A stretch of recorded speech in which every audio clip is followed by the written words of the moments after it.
오늘 자유한국당 일부 의원들이 울산지방검찰청장을 항의 방문해서 황운하 전 울산지방경찰청장의 직권남용 등 혐의에 대한 수사를 촉구했습니다.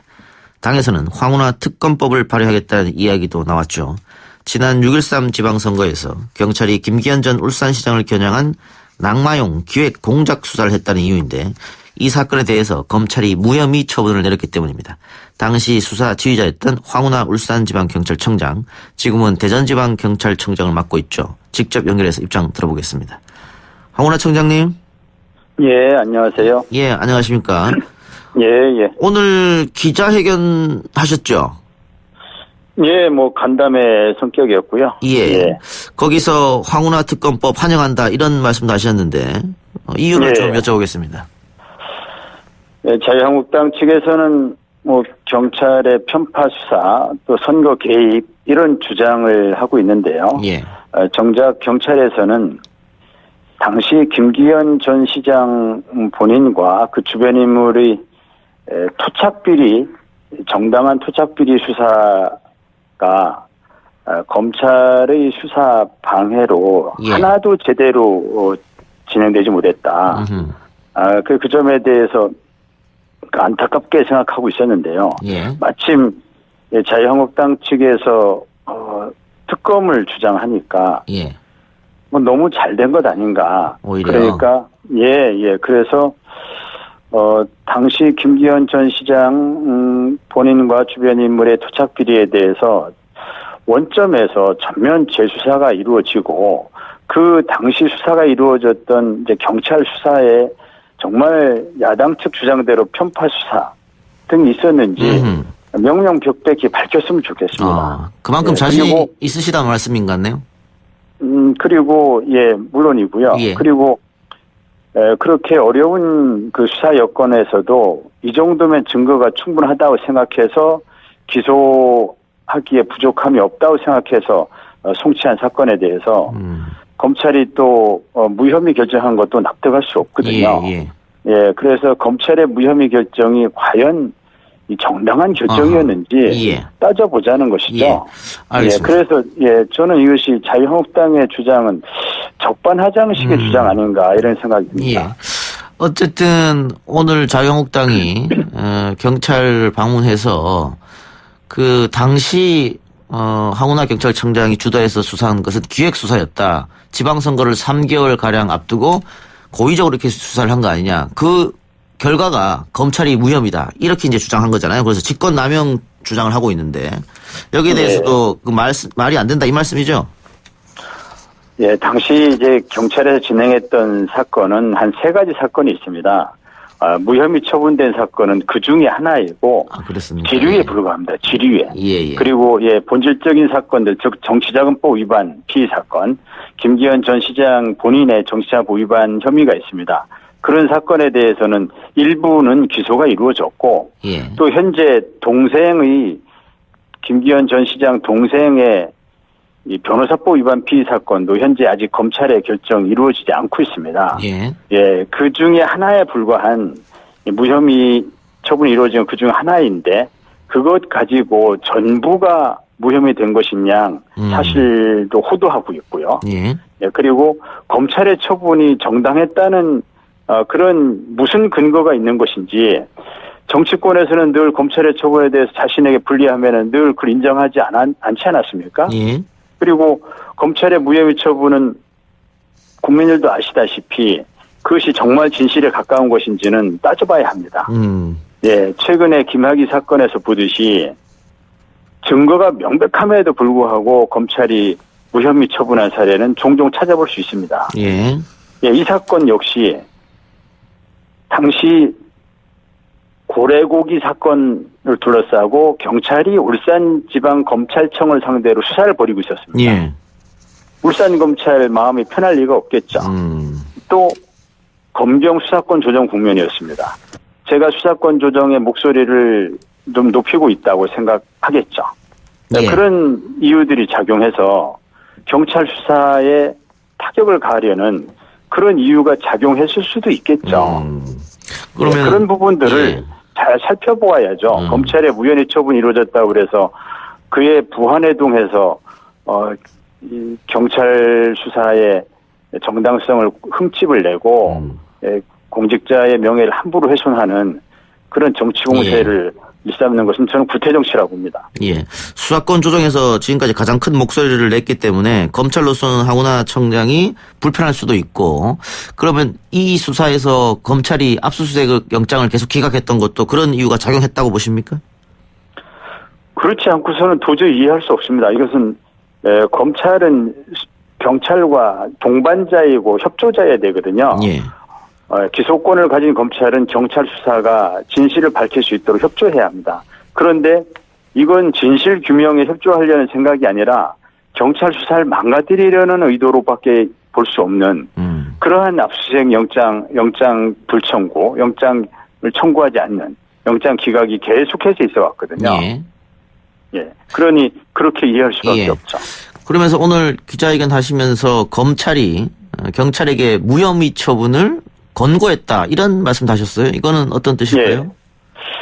이 지금 무혐의 결정난 사건은 작년 5월에 경찰이 수사를 마치고 종결하고 검찰에 그때 송치한 사건이었거든요. 예, 수사 결과 경찰의 의견이 기소 의견, 불기소 의견 뭐 등 그 의견이 이제 결과로 나타납니다. 예.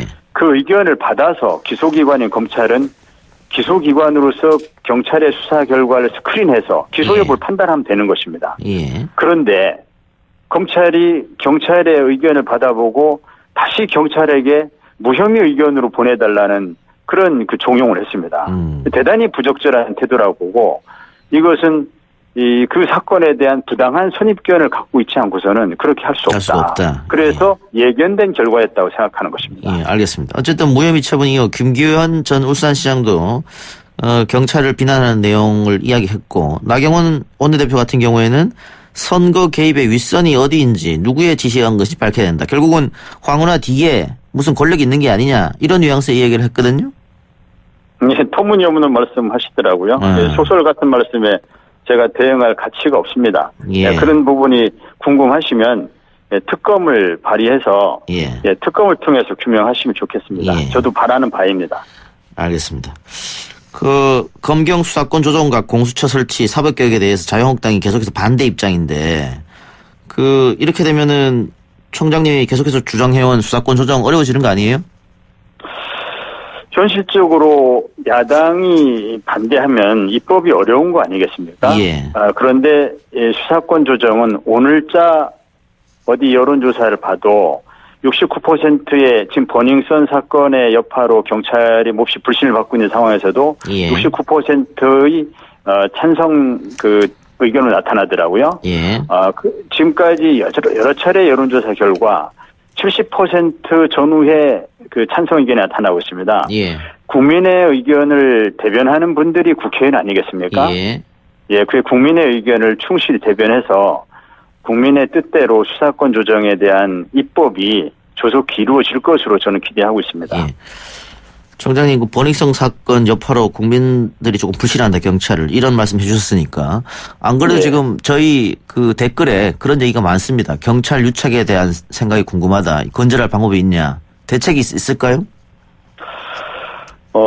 지금 대다수 경찰은 지극히 일부 경찰의 일탈로 인해서 정말 박봉과 경무 속에서 성실하게 하루하루 정직하게 일하는 이 현장의 많은 경찰관들의 명예와 사기가 크게 지금 떨어지고 있습니다. 이에 대해서 대단히 우려하고 있고요. 이 버닝썬 사건 관련해서 경찰이 철저하게 진상조사를 하고 책임자를 반드시 가려내고 책임을 물을 사람 반드시 가려내고 또 재발 방지 대책을 마련하는 것 이외에는 뭐 다른 방법이 없다고 생각합니다. 역시 뭐 강력한 처벌이 필요하겠죠. 재발 방지하려면은. 또 시스템 문제는 없을까요? 뭐 경찰청에서 여러 차례 이러한 이른바 유흥업소와의 경찰과의 유착 관계를 이 시스템적으로 차단하려고 하는 많은 제도들을 마련해 왔습니다. 그래서 이러한 제도들이 잘 이행되고 있기 때문에 이번 사건은 좀 뜻밖의 사건으로 저는 보고 있지만, 그러나 미비된 점이 있다면 잘 살펴봐서 시스템적으로 보강해야 될 부분이 있다면은 더 보강해야 되겠습니다. 예. 제가 그 경찰 출신 두 분, 표창원 의원 또 김복준 교수와 인터뷰를 했는데 두 분 다 버닝썬 사건은 검찰이 해야 되는 게 맞다. 그 어떤 수사 결과를 내놓더라도 아마 국민들이 신뢰하지 않을 것이다. 이런 입장을 냈었거든요. 어떻게 생각하십니까? 예, 지금 안타까운 일입니다. 경찰이 버닝썬 관련해서 어떤 결과를 내놓더라도 지금 말씀하신 대로 결과를 신뢰하지 않을 것입니다. 그래서 경찰이 최선을 다해서 이게 정말 완벽한 진실을 밝혀서 이것을 내놓다 하더라도 국민들이 신뢰하지 않을 것입니다. 예. 그런 부분이 너무 고민스러운데요. 예, 그렇다고 해서 그래서 지금 이것을 이른바 교차 수사에 맡기는 거 좋지 않느냐. 즉 버닝썬은 검찰에 또 김학의 사건은 경찰에 이런 교차 수사도 좋지 않느냐. 이런 의견이 있긴 합니다만은 그래도 각 조직 둘 다 조직이 명운을 걸고 철저히 밝혀보라는 그 대통령님 지시도 있고 했으니 각 조직이 아마 명운을 걸고 밝히지 않을까 저는 그렇게 기대하고 있습니다. 김학의 사건은 검찰에서 은폐를 했다 뭐 이런 의혹이 있기 때문에 방금 그런 말씀 해주셨는 것 같고요. 예. 김학의 전 차관 사건에 대해서 좀 더 여쭤보면 김학의 전 차관 사건을 성접대 사건이라고 하면 안 된다. 특수 강간 사건이라고 이야기해야 된다라는 분들이 있습니다. 어제 저희 방송에 출연한 서기호 변호사도 그런 주장을 했는데 청장님의 판단은 어떻습니까? 그 사건의 실체에 대해서 제가 정확하게 알고 말씀드리는 건 아니지만 언론의 보도 내용과 뭐 다른 분들도 아마 언론 보도 내용 등을 토대로 말씀하실 건데 그런 내용을 토대로 말씀드리면 이 사건은 특수 강간 사건이 맞고요. 경찰이 특수 강간 혐의로 송치했습니다. 즉 2인 이상의 공동으로 여러 가지 그 조건 하에서 이루어지는 그런 강간을 특수 강간이라는 죄명에 의유를 하는데요. 당시 김학의 전 차관이 저지른 범행은 특수 강간 범행으로 보아야 하는 것이죠. 그래서 이 사건이 그동안 여러 차례 검찰이 동영상 속 인물이 김학의 전 차관이 명백함에도 불구하고 흐릿하다는 등 피해자에게 피해자 다움을 강요하는 등 이런 방법으로 두 차례나 이 사건을 이제 이른바 은폐 또는 이제 뭐 속된 말로 말아먹으려고 했던 것이죠. 그런 부분이 있었기 때문에 이제 또 특수 강간 혐의를 적용하지 않으면 이 공소시효라는 또 문제가 있을 겁니다. 그래서 이 부분을 그 당시에 제대로 밝혀지지 못한 부분들이기 때문에 이 부분을 정의가 살아있다는 원칙을 보여주기 위해서는 반드시 특수강간 혐의를 적용해서 그래서 범죄를 저지른 사람에게 그에 상응한 처벌을 해야 한다. 책임을 물어야 한다. 이렇게 생각합니다. 알겠습니다. 마지막으로요. 그 청장님 지속적으로 검경 수사권 조정이 필요하다고 강조하셨으니까 그 이유 우리 청취자분들에게 한번 들려주시고 인터뷰 마치겠습니다. 수사권 조정은 검찰 개혁의 일환으로 추진되는 것입니다. 우리 검찰 제도가 검찰 권력이 남용되고 또 부패되고 그래서 인권 침해를 야기하고 하는 그런 잘못된 검찰 제도이기 때문에 견제와 균형이 작동될 수 있는 그런 선진국형 또는 글로벌 스탠다드형 형사집법제도로 가자는 것이 검찰개혁이고 그 검찰개혁의 핵심적인 그 방안이 바로 수사권 조정입니다. 이 수사권 조정은 경찰이 잘한다고 상으로 주고 뭐 경찰이 못한다고 해서 돈 뺏어가고 하는 그런 사안이 아닙니다. 그러니까 이번에 검찰개혁에 실패하면은 우리는 도로 검찰공화국으로 돌아가게 됩니다. 검찰공화국의 끝이 뭐였습니까? 검찰공화국 때문에 헌정 중단의 불행한 일을 겪었습니다. 이제 다시는 검찰공화국으로 돌아가서는 안 된다고 생각합니다. 이번 상반기 내에 수사권 조정이 반드시 입법화되기를 저는 간절히 소망하고 있습니다. 알겠습니다. 청장님 오늘 인터뷰 감사합니다. 감사합니다. 지금까지 황운하 대전지방경찰청장이었습니다.